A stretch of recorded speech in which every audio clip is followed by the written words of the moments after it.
Hello, I'm Larry Risen, President and CEO of BioTrak Market Intelligence. I want to welcome you to our REMS video series.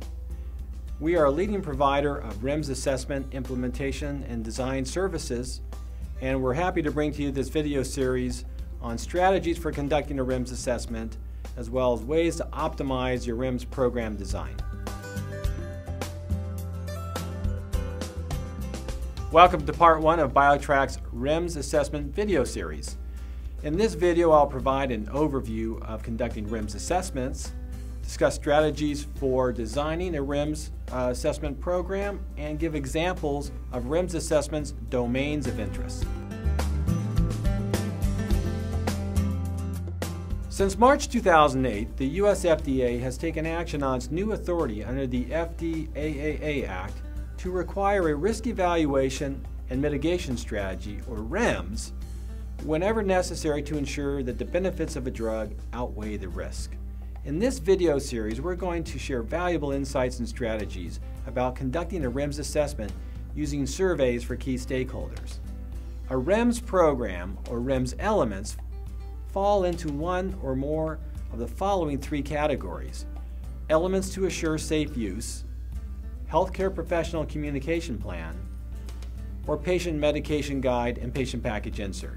Let's begin with some important but often confused definitions.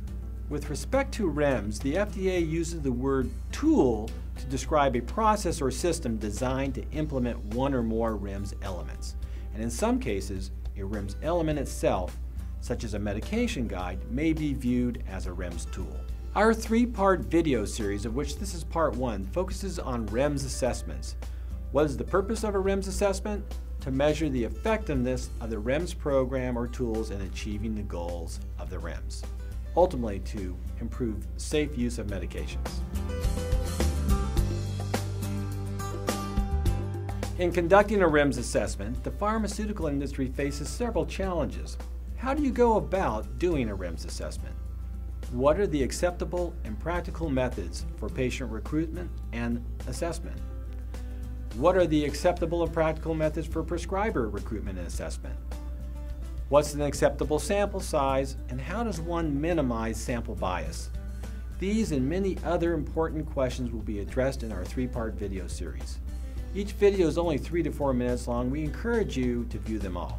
So let's start with a discussion on designing a REMS assessment. When designing a REMS assessment protocol, it's essential to continually re-examine the goals and objectives of the REMS.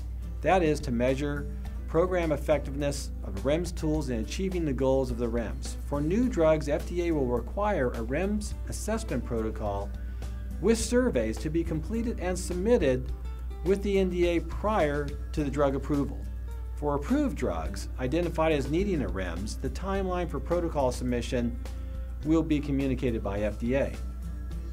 The measurement vehicle most often used is a stakeholder survey or pharmacoepidemiologic study, or both. In this video series, we will be discussing REMS assessment survey considerations. The aim of the REMS assessment is to measure program effectiveness defined by individual domains of interest relating to the REMS goals and the elements. By domains, I'm referring to statistical groupings of questions that comprise a specific measurement. An example of domains of interest for a patient medication guide assessment might include comprehension and understanding of key drug risk, comprehension and understanding of appropriate medication use, actions to be taken in the event of a drug-related adverse event, and distribution reach of the medication guide. Those are all important measures that we typically see in a REMS assessment. For healthcare provider surveys, we may have a similar set of domains to measure effectiveness of a REMS healthcare provider communication plan. For example, healthcare provider domains of interest might include comprehension and understanding of key drug risk, understanding and recognition of appropriate patient selection, requirements and contraindications, REMS program compliance, or actions to be taken in the event of a serious drug-related adverse event, and lastly, distribution reach of the REMS communication elements. This concludes part one of our REMS assessment video series covering an overview of RIMS assessment, protocol development, and survey design considerations.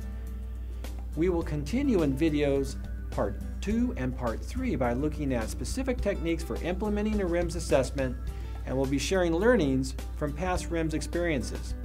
Please join us in the Part 2 and Part 3 videos of this RIMS series. Thank you very much for viewing this video.